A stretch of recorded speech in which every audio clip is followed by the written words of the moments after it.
금요 예배 가운데 함께 하시는 모든 형제자매님들 주님의 이름으로 축복하고 환영합니다. 우리 새해 첫 금요 예배이기도 하고요.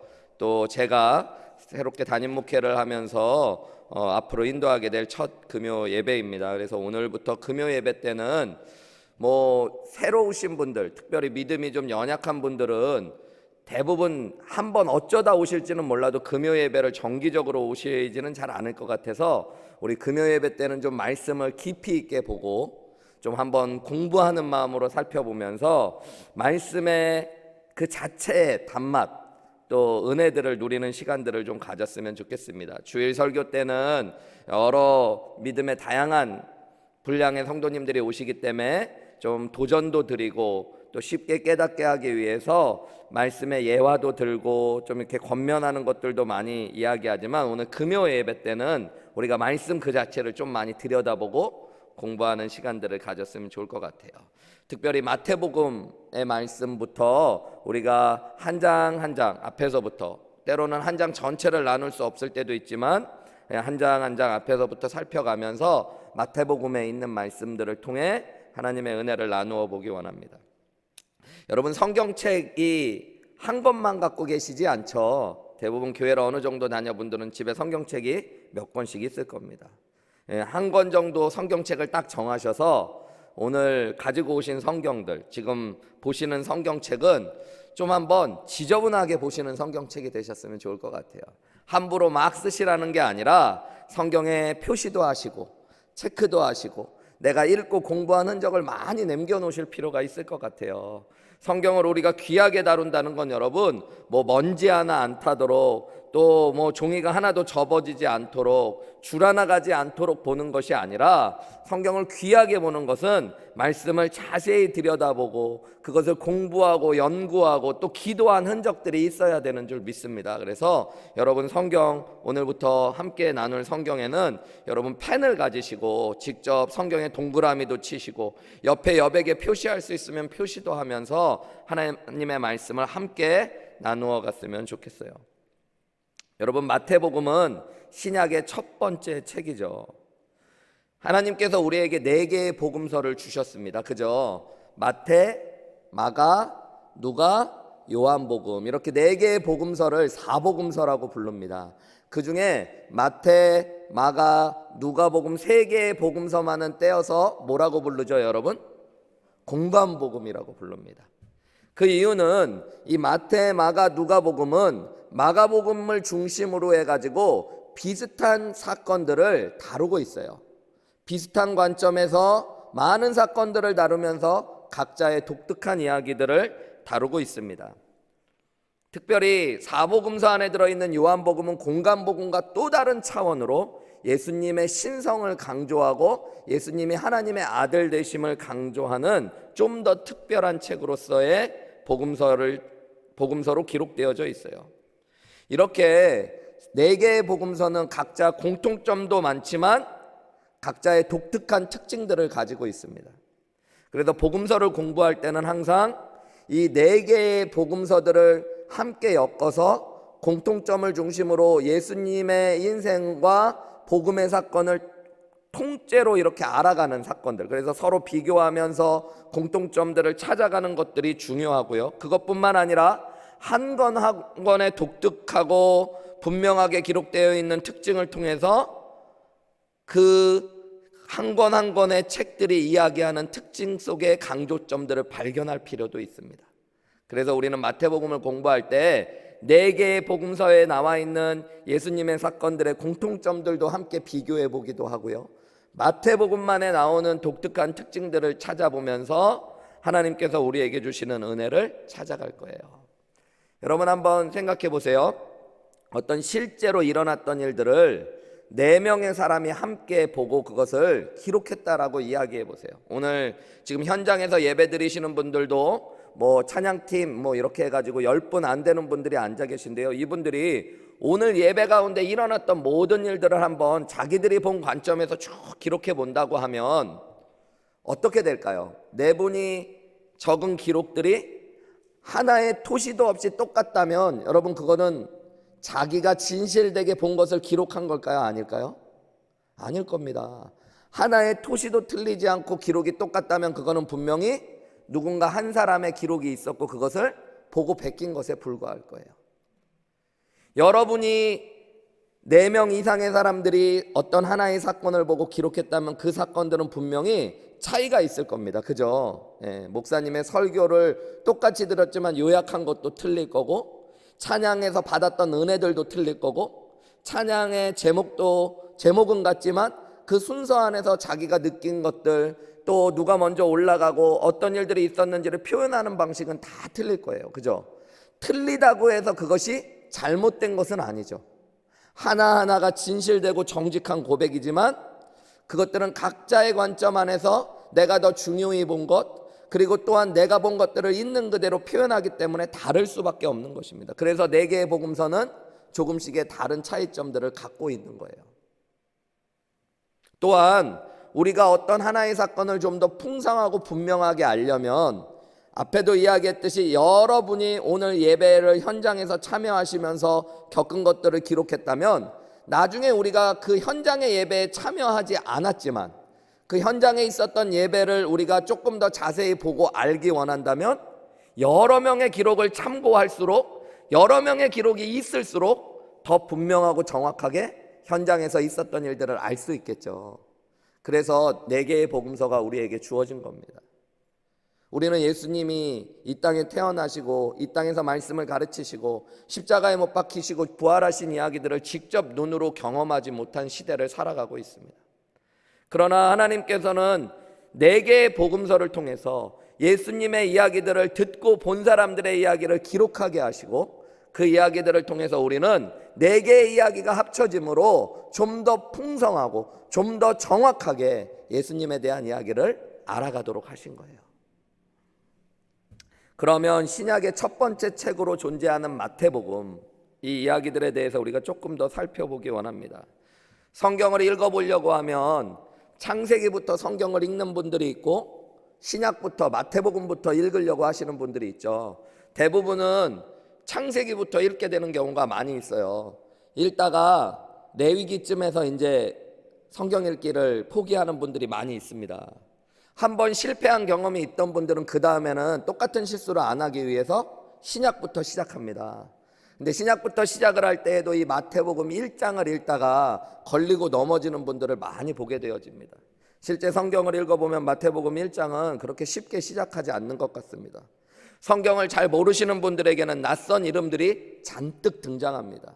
마태복음 1장에는 아브라함과 다윗의 자손 예수 그리스도의 계보라라는 말로 시작하면서 아브라함이 이삭을 낳고 이삭이 야곱을 낳고 야곱은 유다와 그의 형제들을 낳고 유다는 다말에게서, 여기까지는 우리가 창세기를 좀 읽어보면 알 것 같은데 그 다음부터 베레스와 세라를 낳고 베레스는 헤스론을 낳고 헤스론은 람을 낳고 람은 아미나답을 낳고 이름들이 나오는데 이 사람들이 도대체 누군지, 내가 왜 누가 누구를 낳고를 계속 읽어야 되는지를 고민하다가, 또 처음 성경을 읽는 분들은 한 번에 확실하게 완전히 알려고 막 눈을 부라리면서 한 단어 한 단어를 살펴보는데 이름들이 전혀 어렵고 힘들기 때문에 또 성경 읽기를 포기하는 거예요.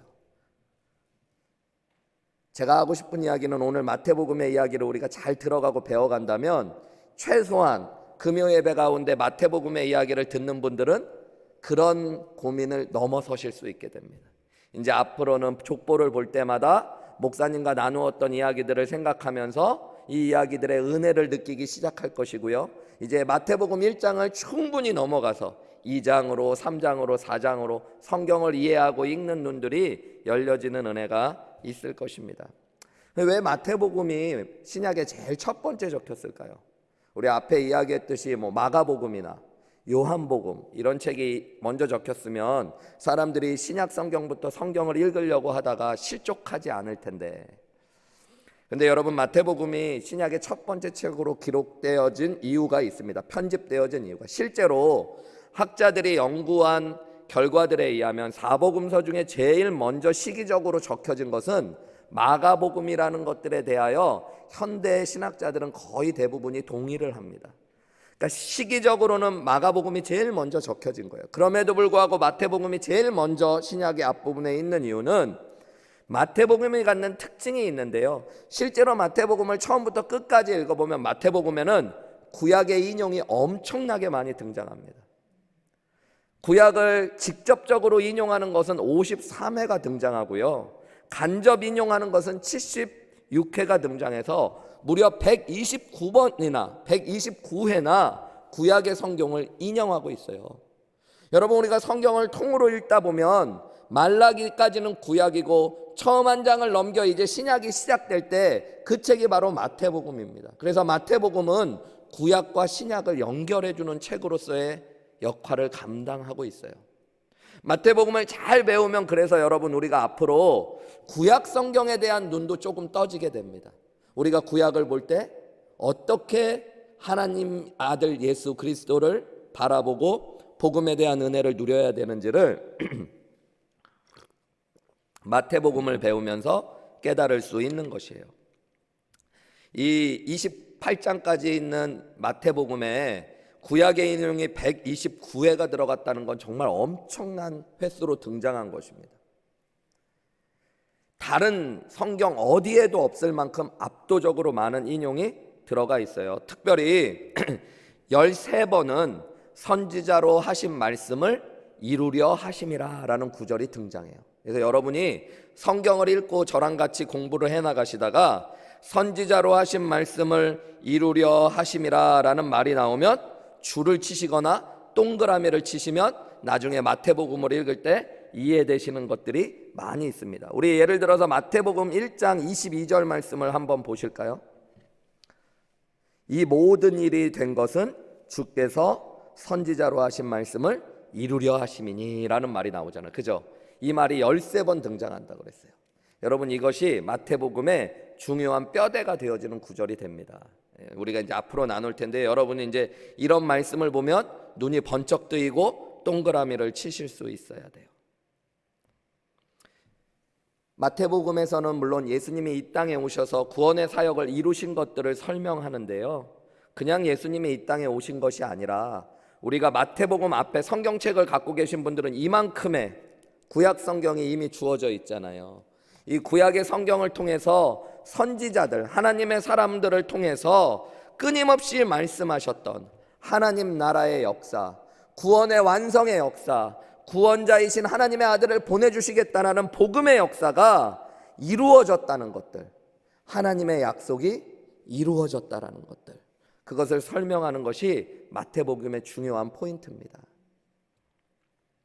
또 한 가지, 이 마태복음에는 예수님을요 메시아로 설명합니다. 그리스도, 메시아, 이 같은 표현이거든요. 그래서 그리스도 메시아이신 예수님을 강조하고 있어요. 이것이 왜 중요하냐면 이것도 구약과의 연결이 되어집니다. 여러분, 구약 성경을 쫙 읽어보면 이스라엘의 역사 같지만 하나님께서 한결같이 아담과 하와가 에덴 동산에서 타락한 이후로 하나님의 구원자를 보내주셔서 인간들을 구원하시겠다는 약속들이 등장합니다. 그래서 이스라엘 사람들은 하나님이 보내주실 그 구원자를 메시아라 부르며 기대했어요. 메시아는 이스라엘 사람들에게 있어서 단어의 뜻 그대로는 기름 부음 받은 자라는 뜻입니다. 이스라엘에는 기름 부음 받은 직분이 세 가지가 있었어요. 왕과 제사장과 선지자입니다. 예수님께서 히브리서에 보면 우리의 완전한 큰 대제사장이 되셔서 우리를 대표해서 하나님 앞에 제물로 드려주시고 우리를 하나님 앞에 올려드리는 분이 되셨다고 이야기해요. 성경은 또한 예수님께서 완전한 선지자가 되셔서 하나님의 말씀을 이 땅에 있는 그대로 표현하셨을 뿐만 아니라 요한복음의 표현대로 보면 예수님은 태초부터 계셨던 하나님의 말씀으로 이 땅에 오신 분입니다. 그러니까 선지자로, 살아있는 선지자, 완전한 말씀으로 이 땅에 오셨어요. 또한 예수님은 우리 이제 마태복음에 계속 나오는데 여러분, 하나님의 나라, 천국, 왕 이런 말이 나오면 여러분 또 동그라미를 치실 준비를 해야 돼요. 예수님은 이 땅에 하나님 나라를 펼쳐 보여주시고 그 나라의 왕으로 이 땅에 오셨다는 것입니다. 그래서 그분을 메시아라, 그리스도라 부르는 것이에요. 구약에서 하나님께서 보내주시겠다고 약속하신 메시아, 그리고 하나님의 백성들이 기대하고 고대했던 하나님의 나라와 구원을 완성하실 메시아가 바로 예수 그리스도라는 것들을 마태복음은 아주 중요하게 표현하고 설명합니다. 그래서 왕이라는 말, 천국이라는 말이 계속 등장하고요. 예수 그리스도께서 이 땅에 하나님의 나라를 펼치시며 왕으로 오신 메시아 그리스도라는 것들을 설명하고 있어요. 또한 그 예수님을 메시아로 보여주면서 하나님의 나라를 우리에게 또 알려줍니다. 그래서 마태복음에는 천국은 이와 같다, 천국에 대한 이야기가 나와요. 사실 다른 복음서에는 하나님의 나라라는 말이 많이 등장하거든요. The Kingdom of God.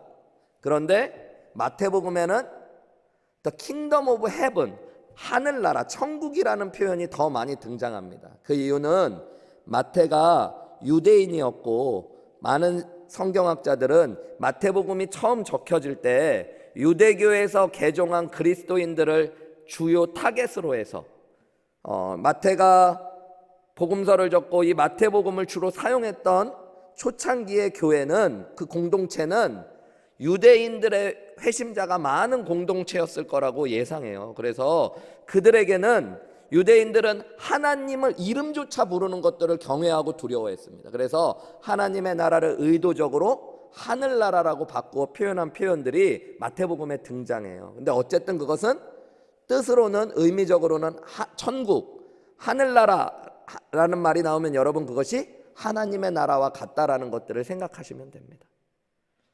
이 하나님의 나라가 어떤 것인지를 마태복음은 계속 설명해줘요. 예수님의 말씀 가운데도 그래서 천국 비유가 등장하는 거예요. 제가 신학교 때 시험을 볼 때 마태복음 몇 장은 뭐냐, 그런 뭐에 대한 설명이 들어있냐, 이런 성경 시험을 보기 때문에 그런 걸 외웠던 기억이 납니다. 히브리서 11장은 뭐 믿음장, 뭐 이런 것들을 외우고 공부했었는데요. 마태복음 13장은 천국장이에요. 천국장. 여러분, 우리가 먹는 천국장이 아니라 천국에 대해서 설명한 것들, 그런 이유가 마태복음이 하나님의 나라를 보여주고 있기 때문인 것입니다. 유대인들은 메시아와 하나님의 나라를 기대했지만 잘못된 사상을 가지고 하나님의 나라를 기다렸습니다. 하나님의 나라가 물리적으로 이스라엘 가운데 임하고 이스라엘이 다윗의 왕 때보다 더 강력한 나라로 서게 되어서 이방 나라들을 심판하는 것들, 그런 하나님의 나라를 꿈꿔왔어요. 그런 유대인들에게, 그렇게 유대인에서 개종한 또 그리스도인들에게 진짜 하나님께서 약속하셨던 하나님의 나라, 예수 그리스도께서 이 땅에 오심으로 말미암아 우리에게 주어지는 하나님의 나라가 무엇인지를 마태복음을 읽으면서 우리는 이해해 갈 수 있는 것입니다. 여러분, 우리가 예수님을 구원자여 주님으로 믿고, 우리 특세 때도 잠깐 제가 말씀을 나누었는데, 나라가 임하옵시며 할 때 하나님의 나라가 우리에게 중요하다는 것들을 나누었습니다. 우리가 예수님을 구원자여 주님으로 믿는 것, 주님으로 믿을 때 예수님께서 나를 통치하시게 되어지고 우리 안에 하나님의 나라가 임하는 것입니다. 하나님의 나라를 잘 이해하면 교회도 이해할 수 있게 되어지고요, 이 땅의 구원도 이해할 수 있게 되어집니다. 그래서 우리가 마태복음을 읽으면서 하나님의 나라가 또 나오거나 하늘나라, 천국 이런 말이 나오면 눈이 번쩍 뜨이시고, 그것에 대하여 예수님이 우리 안에, 내 안에 임하게 하신 하나님의 나라, 그리고 마지막 날 완성하게 해주시는 그 하나님의 나라가 어떤 것인지를 또한 배워가시고 깨닫는 은혜가 있으시면 좋을 것 같아요. 마태복음은 구조적으로 보면요, 다른 복음서와 틀리게 좀 특별한 구조를 가지고 있는데, 5개의 가르침, 강화라고도 하는 설교, 예수님의 가르침과 설교가 뼈대를 이루고 있습니다. 5개의 강화, 설교, 이것들을 여러분 기억하셔야 돼요. 첫 번째는 마태복음 5장부터 7장까지는 유명한 산상수훈이라는 말씀이 등장합니다. 우리가 이제 나중에 나누겠지만 마태복음 5장부터 7장까지는 예수님이 산에 오르셔서 말씀을 하셨다 그러면서 쭉 7장까지 이야기가 나와요. 그래서 그걸 산상수훈이라고 합니다. 그리고 10장에는 제자는 어떻게 살아가야 되는가, 제자의 길에 대해서 10장에 이야기해 주고요, 13장에는 천국에 대한 비유를 말씀해 주시고, 18장에는 하나님 나라의 시민들이 어떻게 살아가야 되는지에 대해서 이야기해 주시고, 24장에는 감난산 강화라고 하는 종말에 대한 말씀들을 설명해 주신 것이 기록됩니다. 그리고 그 중간중간에 이 강화라고 하는 예수님의 가르침과 설교 중간중간에 예수님의 생애와 죽으심과 부활이 기록되어 있는 예수님의 기사라고 하는 이야기들이 쫙 또 기록되어져 있는 거예요. 그렇게 마태복음을 보시면 여러분 뼈대가 쭉 잡혀질 수 있어요. 5가지의 강화, 가르침, 설교를 중심으로 해서 예수님의 기사가 쭉 반복된다는 거예요. 나중에 말씀을 배워갈 거니까 여러분이 그냥 5개의 설교가 있구나라는 것들을 이해하시면 됩니다. 5장부터 7장은 산상수훈, 10장은 제자의 길, 13장은 천국에 대한 비유, 18장은 하나님 나라의 시민으로서 어떻게 살아갈지, 24장에는 감람산에서 예수님은 종말에 대한 말씀을 던져주셨습니다. 그리고 마지막 26장부터 28장은 복음의 핵심인 예수 그리스도의 십자가의 죽으심과 부활이 기록되어져 있는 것입니다. 그렇게 보면 마태복음의 사실 생각보다 길고 큰 분량의 이야기인데요, 여러분이 마태복음을 좀 한눈에 볼 수 있는 눈들이 길러집니다. 여러분 5가지의 이야기를 딱 생각하면 우리는 그냥 5개의 이야기가 있구나라고 생각하는데, 유대인들은 성경을 율법을 연구한 유대인들, 말씀에 관심이 있었던 사람들은 무언가를 연결시켜서 생각합니다. 그게 뭐냐면 모세오경이라는 것입니다. 이스라엘 사람들은 하나님의 말씀에 가장 중요한 것으로 모세오경을, 토라라고 하는 모세오경을 중요하게 생각했어요. 창세기, 출애굽기, 레위기, 민수기, 신명기. 그 안에 있는 하나님의 말씀을 받은 위대한 선지자로 모세를 높이고요, 모세가 그 한가운데 있는 십계명부터 하나님의 말씀을 어디에서 받았어요? 산에서 받았어요. 시내산에 올라가서. 예수님께서 산에서 하나님의 말씀을 직접 전하시는 게 그래서 되게 중요한 겁니다. 구약에 있었던 하나님의 말씀의 가르침을 완성하시고 그 말씀 자체로 이 땅에 오신 분이 예수 그리스도라는 것들을 마태복음이 보여주고 있는 거예요. 그래서 여러분 그런 눈으로 마태복음을 보면 더 많은 이해를 할 수 있습니다. 우리가 본격적으로 마태복음의 말씀을 공부하기 전에 한 가지만 더 생각해 보자면, 여러분 이 마태복음의 저자 마태라는 사람에 대해서 좀 생각해 볼 필요가 있습니다. 마태복음은 전통적으로 마태가 기록했다라는 그 학설이 있죠. 근데 실제로는 마태복음에는 마태가 이것을 기록했다라는 말은 하나도 등장하지는 않습니다. 예수님이 이 땅에 오시고 죽으신 뒤에 AD 130년경에 사도 요한의 제자였던 폴리캅과 함께 공부했던 파피아스라는 사람은 마태가 예수님의 이야기를 기록했다라는 증거를 남겨놨고, 교회의 전통에 따라서 이 마태가 기록한 복음의 이야기, 예수님의 이야기가 오늘 우리가 읽고 있는 마태복음이라고 이해하는 것들이 교회의 오래된 전통이었습니다. 예수님의 이야기를 직접 보고 성경이 기록된 지 얼마 안 되었을 때의 사람들이 마태복음을 마태가 기록했다라고 많이 이야기하고 있다라는 것들을 여러분 좀 생각해 보실 필요가 있어요. 그래서 2세기의 이레니우스, 3세기의 오리겐 같은 유명한 목회자 교부들은 마태복음이 마태의 저작이라고 이야기하고 있어요. 물론 현대 신학자들은 마태복음이 예수님의 제자 마태의 기록이라고 보기 어려운 점도 꽤 있다라는 연구를 했지만, 여러분 우리가 그런 것들을 공부하는 학자, 목사님들은 조금 참고해 볼 수 있지만, 여러분은 인차적으로 교회의 전통 가운데 마태복음은 마태가 기록했다라는 전통이 있다라는 것들을 기억하셔야 되고요. 마태가 마태복음 1장부터 28장 끝까지의 모든 기록을 기록했는지는 모르지만, 중요한 것은 우리가 읽고 있는 마태복음이 마태가 많은 부분을 기록했고 이야기하고 편집한 이야기들의 내용을 중심으로 기록되었다는 것들에 대해서는 여러분 이견이 없습니다. 그러니까 이 마태복음의 많은 이야기는 마태가 보고 듣고 또 여러 예수님의 이야기들을 모아서 편집한 것이라는 것에 대해서는 이견이 없는 거예요. 여러분 마태복음에는 마태의 이야기가 등장합니다. 우리 성경을 가지고 계신 분들은 마태복음 9장으로 한번 넘어가 보시면요, 마태복음 9장 9절부터 13절까지에 보면 마태를 부르시는 이야기가 나옵니다. 여기에 보면 이게 마태복음을 공부할 때 나름 중요한 게, 마태복음이 마태가 기록한 게 맞다면 마태가 자신을 부르신 예수님의 이야기를 기록하고 있는 거예요. 예수께서 그곳을 떠나 지나가시다가 마태라고 하는 사람이 세간에 앉아 있는 것을 보셨다 그래요. 이 가버나움 지역을 지나가실 때인데요. 그때 예수님께서 마태는 세간에 앉아 있었고 그는 세리였다라는 것들을 이야기해요. 그리고 예수님이 자신을 어떻게 부르셨고 예수님의 제자가 되었는지를 기록하고 있습니다. 나는 죄인을 부르러 왔다라는 13절의 말씀을 통해서 당시에 세리는 이스라엘 사람들이 죄인 중에 죄인이라고 생각했거든요. 성전에도 들어올 수 없는 사람이었거든요. 그래서 복음서에 보면 바리새인은 성전 깊숙이 들어와 기도하지만 세리는 어떻게 했어요? 성전 문 앞에 서서 멀찍이 서 기도하잖아요. 그랬던 세리, 로마에 붙어서 유대인들의 피를 빨아먹었던 죄인의 괴수와 같았던 마태가 예수님 앞에 부름받았다는 것들을 이야기하고요. 그래서 마태의 직업이 세리라는 것들을 알게 되어집니다. 이 마태복음 9장 9절과 평행 본문으로 나와 있는 것이 마가복음 2장 13절부터 17절, 누가복음 5장 27절부터 32절에 나오는데요.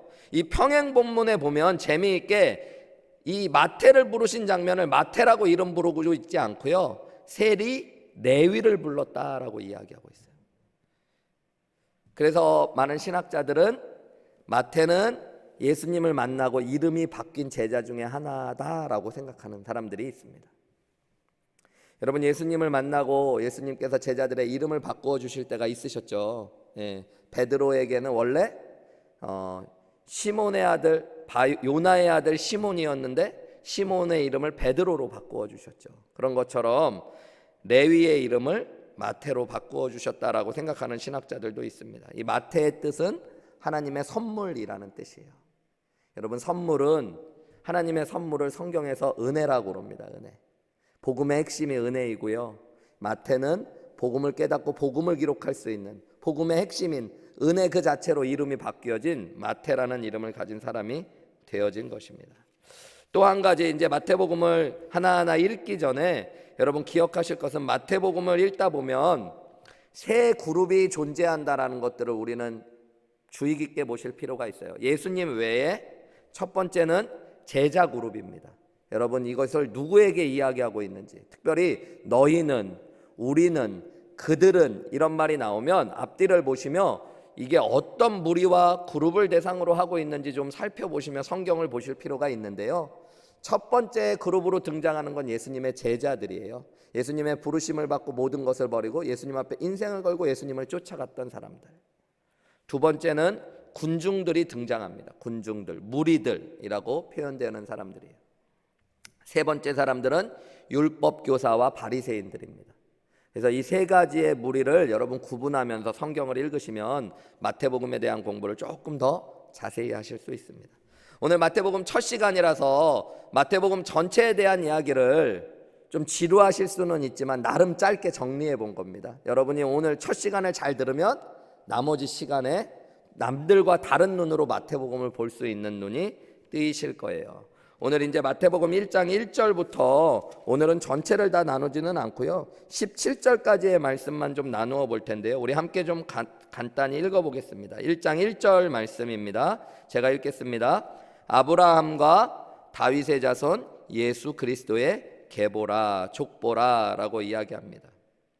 여러분이 아브라함과 다윗의 자손 예수 그리스도의 계보, 우리 앞에 이야기했지만 마태는 예수님께서 구약의 율법을 완성하시고 구약에 약속하신 하나님의 언약을 성취하신 분이라는 것들을 강조하고 싶어 해요. 근데 여러분, 모세 오경과 그래서 마태복음을 의도적으로 많이 비교하며 기록하였다라는 것들을 설명했잖아요. 앞에서 예수님이 산에서 말씀하신다라든가 5개의 가르침을 의도적으로 적은 것들이 마태복음이 구약의 완성으로서의 예수님을 보여주는 건데, 창세기와 출애굽기, 민수기에 보면, 특별히 창세기와 민수기에 보면 여러분 족보들이 곳곳에 등장합니다. 근데 이게 되게 중요한 거예요. 아담의 족보라, 아담의 계보라 하는 말들이 되게 중요해요. 톨레도시라고 하는 이 족보라는 말은요, 모세오경에서 되게 중요하고 그 이야기의 중요한 흐름을 바꾸어주는 뼈대가 되어질 때가 많이 있어요. 여러분, 그런 것들로 보면 마태복음의 1장 역시 이 예수님의 족보가 등장한다는 것은 그냥 단순한 것이 아니라 구약의 율법에 대한 완성으로 예수님의 이야기가 표현되어져요. 근데 그냥 예수님의 족보라라고 하지 않고 오늘 두 명의 사람을 앞에 이야기합니다. 아브라함과 다윗의 자손 예수 그리스도. 이게 핵심이에요. 족보를 통해 이야기하고 싶은 게 뭐냐면 예수님이 아브라함의 자손이고 다윗의 자손이라는 것입니다. 실제로 성경을 좀 빠르게 읽어볼게요. 2절에 보면 그래서 아브라함이 제일 먼저 등장합니다. 아브라함의 동그라미를 치셔야 돼요. 아브라함이 이삭을 낳고 이삭은 야곱을 낳고 야곱은 유다와 그의 형제들을 낳고 유다는 다말에게서 베레스와 세라를 낳고 베레스는 헤스론을 낳고 헤스론은 람을 낳고 람은 아미나답을 낳고 아미나답은 나손을 낳고 나손은 살몬을 낳고 살몬은 라합에게서 보아스를 낳고 보아스는 룻에게서 오벳을 낳고 오벳은 이새를 낳고 이새는 누구를 낳았대요? 다윗 왕을 낳으니라. 여기까지가 한 묶음이에요. 왜 이게 한 묶음이냐면 아브라함에서 시작해서 다윗까지 왔어요. 나중에 보시면 여러분 우리가 말씀을 쭉 읽고 나면 17절 말씀을 먼저 잠깐 보실게요. 뭐라고 이야기하냐면 그런즉 모든 대수가 아브라함부터 다윗까지 몇 대예요? 14대. 그리고 다윗부터 바벨론으로 사로잡혀 갈 때까지의 14대다. 이 14대라는 말에 또 여러분 동그라미를 치실 필요가 있습니다. 제가 조금 왜 이것이 중요한지는 조금 이따가 살펴보겠습니다. 그리고 16절부터 보면 6절부터 보면 이번에는 다윗이 우리아를 낳고 이제 다윗에서 시작되죠.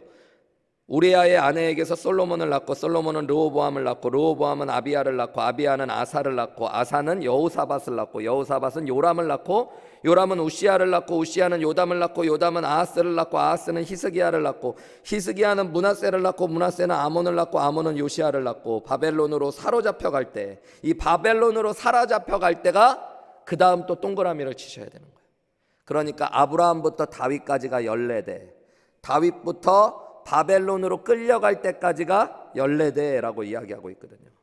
바벨론으로 사로잡혀간 후에 여고냐는 스알디엘을 낳고 스알디엘은 스룹바벨을 낳고 스룹바벨은 아비웃을 낳고 아비웃은 엘리야김을 낳고 엘리야김은 아소르를 낳고 아소르는 사독을 낳고 사독은 아킴을 낳고 아킴은 엘리웃을 낳고 엘리웃은 엘라살을 낳고 엘라살은 mat단을 낳고 mat단은 야곱을 낳고 야곱은 마리아의 남편 요셉을 낳았으니 마리아에서 그리스도라고 하는 예수가 나니라. 이 바벨론으로 사로잡혀 간 다음에 또 14대가 지나고 누가 오셨다고 이야기하는 거예요?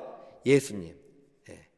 그래서 17절 말씀 그런즉 모든 대수가 아브라함부터 다윗까지 14대, 다윗부터 바벨론으로 사로잡혀 갈 때까지가 또 14대, 바벨론으로부터 사로잡혀 간 후부터 그리스도까지 14대 이렇게 이야기해요. 그래서 이 족보를 보실 때 제일 중요한 건 아브라함, 다윗, 바벨론으로 사로잡혀 갔을 때 그리고 예수님 이렇게 4개가 가장 중요한 이름들이고요. 그 이름들이 다 몇 대씩 이어진다고요, 여러분? 14대. 근데 왜 이 14대가 중요하냐? 히브리 사람들은요, 히브리어로 언어를 이해할 때 히브리는 숫자의 개념이 우리는 기역, 니은, 디귿이 있고 숫자는 1, 2, 3 이런 다른 표현이 있는데 히브리 사람들은 히브리 알파벳을 가지고 숫자를 표현합니다. 그러니까 우리로 하면 기역이 1인 거고 니은이 2인 거고 이렇게 표현하는 것을 숫자로 표현할 때도 표현했어요. 그래서 이스라엘 사람들의 알파벳에는 숫자의 개념이 아주 엄밀하게 들어져 있습니다. 아주 치밀하게 들어 있습니다.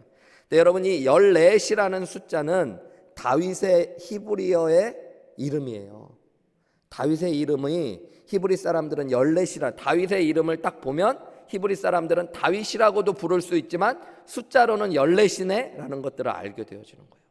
그러니까 이 족보가 가장 강조하고 싶은 게 뭘까요? 예수님이 다윗의 자손으로 오셨다는 거예요.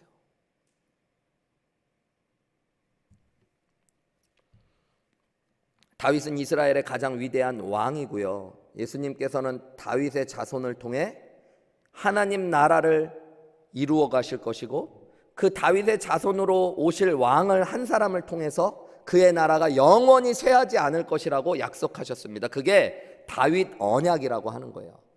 다윗 언약이라고 하는 것들. 사무엘상 7장에 나오는 다윗 언약이라는 게 있거든요. 하나님이 다윗에게 언약을 주셨어요.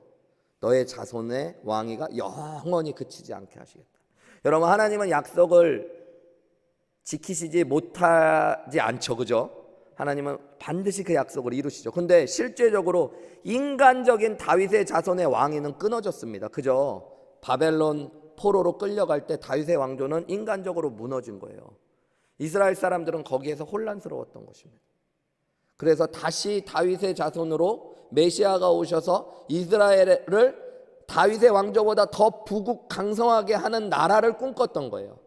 근데 하나님께서 말씀하셨던 하나님의 나라는 그것이 아니라 다윗의 자손인 예수 그리스도를 통해 영원하게 온 열방이 하나님의 자녀가 되어지는 하나님의 나라를 약속하셨던 거예요. 그래서 마태복음 이 족보를 보면서 우리는 그냥 따분하다고 읽지만 이스라엘 사람들은 이곳에 있는 숫자와 이름들을 보면서 야, 예수님이 그렇다면 메시아시구나, 그리고 그분이 다윗의 자손으로 오실 하나님의 구원자구나 라는 것들을 보게 되는 거예요. 그것을 설명하기 위해서 마태는 이 예수님의 족보를 이야기하고 있는 것입니다. 그것뿐만 아니라 아브라함의 자손이 중요한 이유는 하나님께서 메시아의 가장 중요한 첫 번째 언약을 아브라함에게 주셨기 때문이에요. 아브라함에게 주셨던 창세기 12장 1절부터 3절의 말씀을 보면 네 자손을 통해 온 열방이 복을 받게 하시겠다는 약속을 주셔요. 그것이 아브라함 언약이라는 것입니다. 이 아브라함 언약과 다윗의 언약을 통해 이스라엘 사람들은 하나님의 나라와 메시아를 기다렸던 거예요. 그런데 마태복음 1장을 펴자마자 예수님이 누구라고 이야기하는 거예요? 아브라함과 다윗의 조상. 이것을 보면서 그렇다면 예수님이 메시아라, 이 이야기들을 하고 있는 것입니다.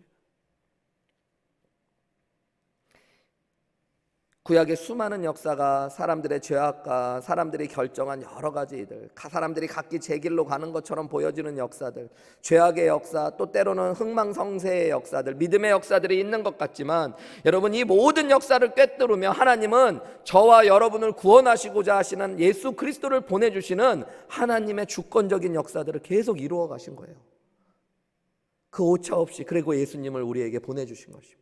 약속하신 대로 아브라함의 자손으로, 다윗의 자손으로 예수 그리스도를 이 땅에 보내주신 거예요. 아브라함에게 계시하셨던 하나님의 나라, 다윗을 통해 이 땅에 실현되었던 하나님의 나라, 그리고 바벨론 포로기를 통해서 무너지고 멸망하고 심판받았던 하나님의 나라가 예수 그리스도를 통해 우리 안에 임하고 이제 역사의 마지막 날 완성될 것들을 이 족보가 보여주고 있는 것입니다. 그래서 이 족보 안에도 하나님의 나라가 담겨져 있어요. 하나님이 하나님의 나라를 아브라함에게 계시하셨고, 그리고 그 왕국이 점진적으로 실현되어 다윗의 때 이 땅에 잠깐 실현되었고, 그러나 그 나라는 완전한 하나님의 나라가 아니어서 그 왕국은 심판받고 죄로 말미암아 멸망받았지만 예수 그리스도를 통해, 복음을 통해 하나님의 나라가 우리에게 임했다는 것들을 이 족보를 통해 보여주고 있는 것입니다.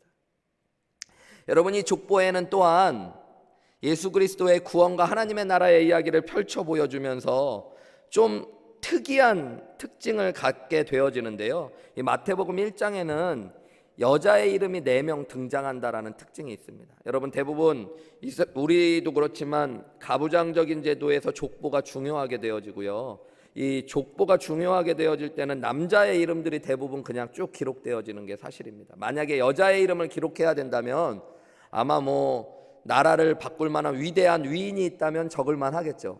저의 조상들 중에 만약에 신사임당 같은 분이 있다면 그런 정도의 분은 한번 이름을 적어 놓을 정도는 될 수 있는데, 족보에 유대인들의 개념에서 여자의 이름이 적혔다는 건 좀 특별한 겁니다. 근데 어떤 여자들의 이름이 있는지 여러분 한번 찾아보실래요? 여기 나와 있는 4명의 여자들이 누굴까요? 한번 찾아보십시오. 제가 이건 질문해 보겠습니다. 현장에 계신 분들한테 이거 빨리 찾아보세요. 여자들 4명이 있다고 그랬습니다. 4명. 우리 16절까지 해서 4명이 있습니다. 4명. 누가 걸릴지 모르니까 여러분, 첫 번째 걸리는 분은 4명 중에 아무나 1명 되니까 조금 좋고, 마지막 4번째 질문을 받는 분은 이제 조금씩 쪼여들기 시작하겠죠. 우리 원사모님, 아유, 열심히 제일 찾으시는 것 같아서 1명의 이름 한번 찾은 거 있으신가요? 누가 있죠?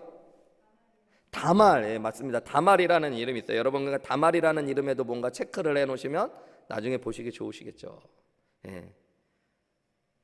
우리 윤재원 집사님은 누구를 찾으셨나요? 룻도 있어요. 맞아요. 룻도 여러분들 표시해 놓으시면 나중에 성경을 읽을 때 좋으시죠. 이제 세 번째, 네 번째부터는 쪼여오기 시작하시죠. 우리 세 번째는 우리 조진석 집사님, 찬양 인도하시는 우리 조진석 집사님 혹시 찾으셨나요? 마리아. 맞아요. 찾기 쉬운 걸 잘 찾으셨습니다. 그럼 이제 마지막 제일 어려운 거는 역시 예전에 제가 취임하기 전에 예배 드릴 때 어려운 질문을 저에게 한번 던지셨던 우리 허진 목사님. 네 번째 한 사람, 지금 다말도 나왔고 룻도 나왔고 마리아도 나왔습니다. 그 외에 한 사람이 있나요? 룻 나왔고요. 우리 조진석 집사님 하셨고 말고 라합 맞습니다. 역시 허진 목사님은 제가 마음을 편하게 할 수 있어서 질문을 드릴 수 있어요. 라합. 이렇게 네 명의 이름이 있습니다, 여러분. 다말, 라합, 룻, 그리고 마리아. 여러분 체크를 한번 하시고 찾으셨나요?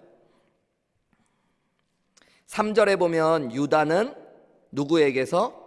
다말에게서. 근데 여러분 창세기의 이야기를 살펴보면 이 다말이 누군가 나오죠. 창세기 38장 이런 걸 나중에 요 위에다 표시해 놓으셔도 돼요. 나중에 궁금하면 찾아보실 수 있도록. 창세기 38장에 다말의 이야기가 나옵니다. 다말은 원래 유다의 며느리였어요. 엘이라고 하는 유다의 장자의 부인이었습니다. 근데 엘이라는 사람이 자식을 낳지 않고 일찍 죽었어요. 당시에 창세기에는 가문이 이어져 내려가고 과부가 된 여인들을 보호하기 위해서 계대 결혼이라는 것들을 시행했습니다. 형이 죽으면 그 동생이 형수와 잠자리를 해서 아기를 낳아주면 아내로 취하는 것이 아니라 형의 아들을 낳아줘서 형의 가문이 이어지도록 도와주는 것들. 만약에 형제가 없다면 가장 가까운 친척이 기업을 물러주고 기업을 보존해 주는 것을 계대 결혼이라고 하죠. 그래서 엘의 동생이었던 오난이라는 사람이 이 다말의 계대 결혼을 할 수 있는 권리자가 되어졌는데, 성경에 보면 자기가 형의 아들을 낳아주는 것이 너무너무 싫어서 그가 그냥 땅에다가 설정을 하고요. 그것 때문에 하나님이 벌하셔서 그 아들도, 오난이라는 아들도 죽음을 당합니다. 이 다말이라는 여인은 자신의 자손이 끊어지는 걸 원치 않았어요. 여러분 당시에 구약시대, 예수님 시대에도 마찬가지지만 가장 어렵고 힘들게 살아가는 사람들이 과부하고 고아였습니다. 왜냐하면 당시의 재산들은 남자의 가문을 따라서 보존되어지고 유전되어져 갔어요. 상속되어져 갔어요. 그래서 하나님이 이스라엘 백성들이 여호수아의 시대에 가나안 땅에 들어갔을 때 땅을 어떻게 분배해요? 지파별로 나누잖아요. 남자들에게 주어졌던 거예요. 그 땅이 주어지는데 아들이 없으면 남편의 땅이 나의 것이 되지 않고 남편의 땅은 동생의, 그러니까 시동생의 것이 되어지지 자기의 자손의 것이 되어지지 않는 것입니다. 그래서 이 자손을 갖는다는 것은 여러 의미가 있는데, 다말은 자신에게 아들이 생길 수 없다라는 여러 가지 어려움 속에서 또 아들을 낳아줄 동생을, 그 시동생을 자기에게 허락하다 그러면서 허락하지 않는 시아버지 유다에게 여러 가지 마음을 품고선 기생인 것처럼 하고선 결국에 간음한 거죠. 시아버지를 속이고 간음해서 유다를 통해서, 시아버지를 통해서 자손을 이어갔던 사람이 바로 다말입니다. 여러분 얘기가 복잡하고 좀 생각만 해도 조금 흥미진진하긴 한데 그렇게 좋은 얘기는 아닌 것 같죠. 여러분의 어머님이나 할머님 얘기라 그러면은 뭐 자랑스럽게 얘기하시긴 좀 그런 얘기죠. 시아버지와 잠자리를 하고 속여가지고 자손을 이어갔다는 거. 여러분 그것이 다말이라는 여인의 이야기입니다. 또 그 다음에 등장하는 여인은 라합이라는 여인입니다.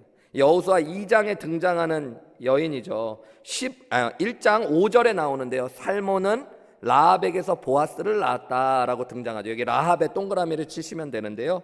라합은 여호수아 2장에 나오는데 여리고 성에 살았던 가나안 여인입니다. 그리고 그는 원래 이교도예요. 하나님을 모르고 다른 신을 섬겼던 사람이에요.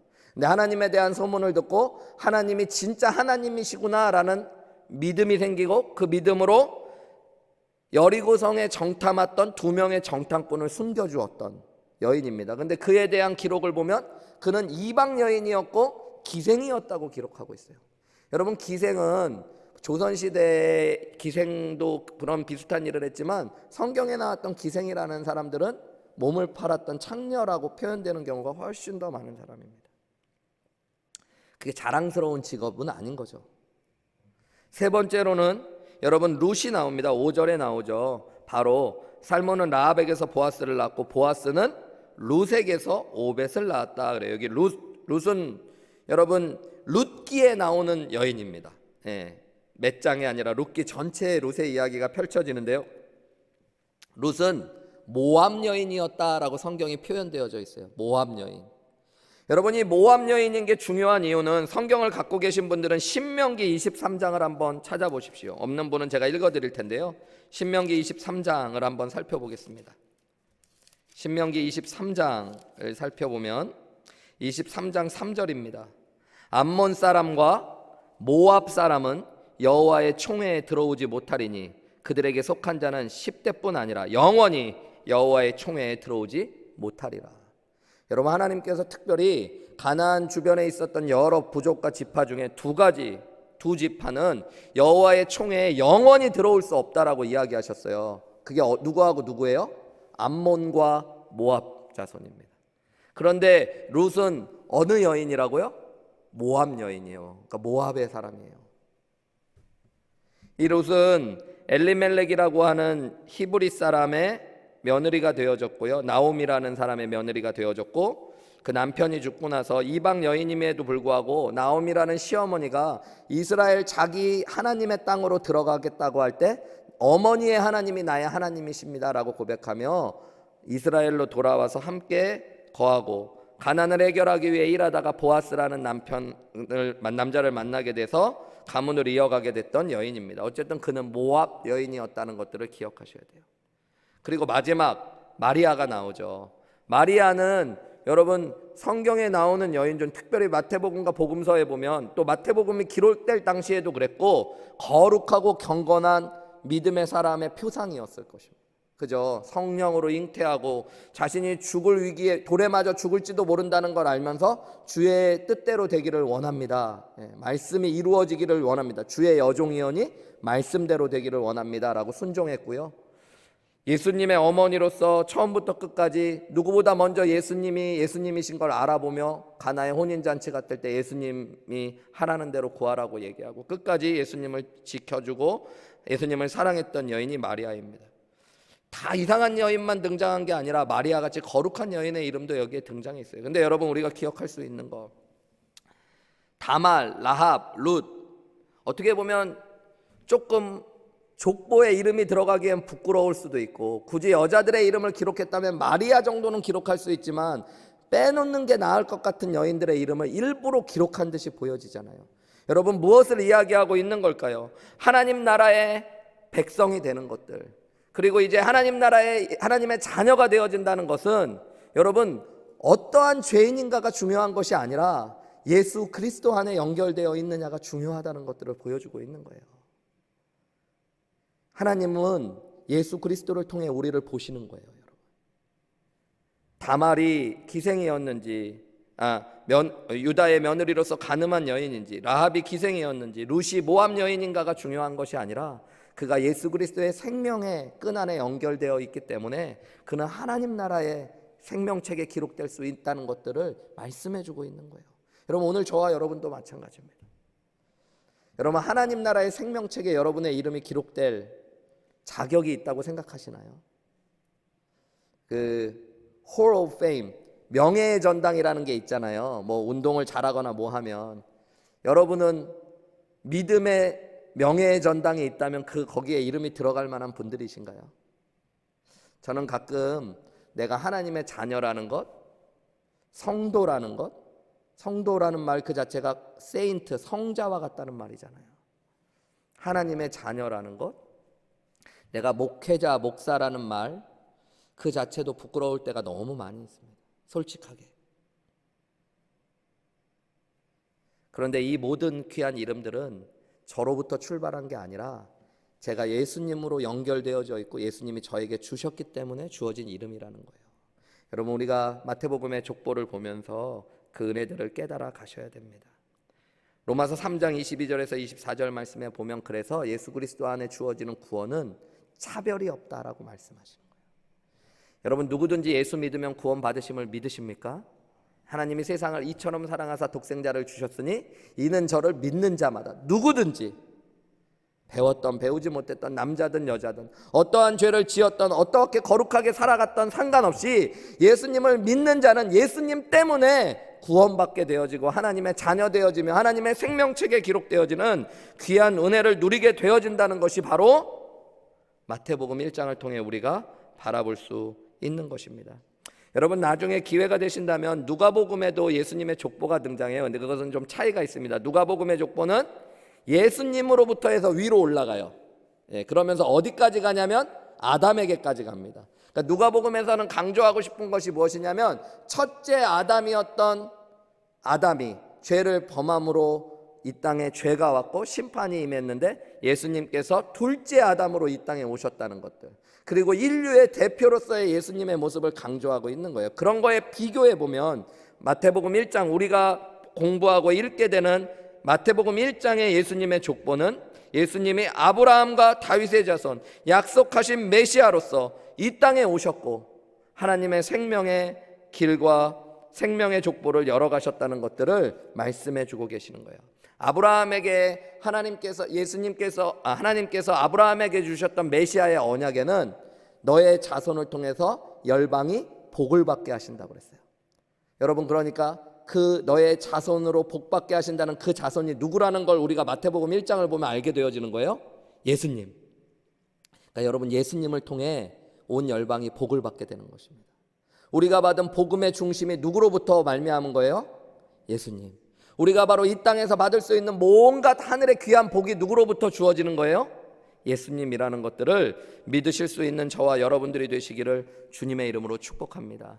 이 복음의 역사는 하나님의 나라의 역사고 이것이 예수 그리스도를 통해 우리에게 주어진 거예요. 다윗의 자손으로 오신 메시아 예수 그리스도는 하나님의 나라가 우리 가운데 주어졌다라는 것들을 보여주고 있는 것입니다. 다윗의 자손을 통해 하나님께서는 하나님의 나라를 여시겠다고 약속했거든요. 여러분, 그래서 마태복음을 보면서 하나님의 나라가 왕이신 예수님이 오셨기 때문에 이미 이 땅에 우리 가운데 임했다는 것들을 바라보시고 또 믿으실 수 있어야 됩니다. 그리고 그 나라는 예수님을 통해 우리에게 주어지는 거예요. 여러분, 내가 예수님 때문에, 예수님이 이 땅에 오심으로 하나님의 자녀가 되고 하나님의 나라가 열렸다는 것들, 마태복음 1장 1절부터 17절을 오늘 이따가 집에 주무시기 전에 한번 다시 읽어보세요. 그럼 예전과는 다른 눈들이 뜨여지고 우리에게 은혜가 되어질 줄 믿습니다. 여러분, 우리는 모두 자격이 없지만 예수님을 통해 하나님의 자녀가 되는 줄 믿으시기 바랍니다. 하나님 나라의 백성 되는 은혜가 거기서부터 주어졌다라는 것들을 깨닫는 은혜가 있어야 돼요. 마지막으로 한 가지만 짧게 나누자면, 여러분, 우리가 마태복음 1장의 족보를 보면서 하나님이 인간의 역사를 꿰뚫어 하나님의 구원의 역사를 주권적으로 펼쳐가시고 계시는 것들을 보셔야 됩니다. 구약에 수많은 이야기들이 있어요. 아브라함의 이야기부터 해서 이스라엘 백성들이 애굽으로 가고 애굽에서 출애굽하게 되어지고 또 가나안 땅으로 전진하기 위해 광야를 행진하고 40년간의 광야의 시간을 끝내고 가나안 땅을 차지하고 왕정이 세워지고 왕국이 분열되어지고 쇠락하고 타락하다 왕국이 멸망하는 이야기까지의 이야기가 다 등장하지만요, 결국에 그 모든 이야기를 통해서 오늘 마태복음 1장의 족보를 보면 이 모든 수많은 인간의 역사들 속에서 하나님은 인간 구원의 정확한 역사들을 주권적으로 펼쳐가고 계신다는 거예요. 하나님의 나라의 역사를 펼쳐가고 계신다는 거예요. 오늘 이 땅의 이 세대 가운데도 하나님은 하나님의 나라의 일들을 이루어가고 계신 줄 믿으시기 바랍니다. 여러분, 내가 이 땅의 주인공이 아니에요. 우리는 어렸을 때 그런 얘기 들어봤잖아요. 천상천하 유아 독존 그래서 내가 이 땅의 전부고 주인공처럼 얘기하는데, 여러분, 우리는 이 땅의 주인공이 아닙니다. 예수님이 이 땅의 주인공이시고 하나님이 이 땅의 연출가이세요. 여러분, 우리도 그 모든 역사 어느 한 부분에 서 있습니다. 이 땅에 미국의 새로운 대통령이 세워져서 전 세계 사람들이 주목할지 모르지만 마지막 날 우리는 알게 되고 보게 될 텐데요. 진짜 중요한 역사는 하나님께서 열어가시는 하나님의 나라의 역사고 구원의 역사, 생명의 역사라는 것들을 여러분 깨달으시기 바랍니다. 예수님을 우리에게 보내주셨고 우리에게 복음을 들려주셨고 우리가 구원받은 것이 여러분 그래서 놀라운 하나님의 은혜인 거예요. 역사의 주인공이 된 거예요. 여러분 실제 이 우리가 볼 때는 성경의 이야기니까 이 한 사람 한 사람의 이야기가 되게 중요하지만 세계 역사에서 이 성경에 나온 사람 중에 중요하다라고 이름하고 주목할 만한 사람은 예수님 정도밖에는 없습니다. 여러분 나머지 사람 이 사람들은 뭐 세상을 호령할 만한 제국의 왕들도 아니고요. 인류의 역사, 인간의 세상의 역사를 뒤바꿀 만한 위대한 발명가나 철학가, 사상가들도 아닙니다. 그런데 여러분 우리는 세상에서 철학가, 사상가, 위대한 발명가, 통치자들을 중요하게 여기지만 하나님의 역사는 그것을 통해 움직이는 것이 아니라 구원의 역사, 하나님 나라의 역사를 통해 펼쳐져 가고 있는 거예요. 여러분 그래서 저와 여러분이 구원받은 건 훨씬 위대한 일들입니다. 그리고 내가 누군가에게 복음을 전하고 한 사람이 예수님을 믿게 되는 건 우리가 생각하는 것보다 훨씬 놀라운 일들이에요. 우리가 교회를 통해 하나님 구원의 역사에 함께 동참하고 선교의 역사에 함께 나아가는 것도 여러분 우리가 생각하는 것보다 훨씬 더 위대한 일입니다. 코로나로 어렵고 힘든 가운데도 하나님은 주권적으로 그분의 나라를 펼쳐가고 계시고 구원의 생명의 역사를 펼쳐가고 계신다는 것들을 여러분 기억하시기 원합니다. 예수님을 보내주신 하나님께서 우리 안에 주신 하나님의 나라를 반드시 그분의 계획 가운데 완성하시고 이 땅의 마지막 날 하나님의 자녀들을 구원하시고 세상을 심판하실 것들을 바라보실 수 있어야 돼요. 여러분 우리가 그 가운데 서 있음을 믿으시면서 하나님의 은혜를 누리실 수 있는 저와 여러분들이 되시기를 주님의 이름으로 축복합니다.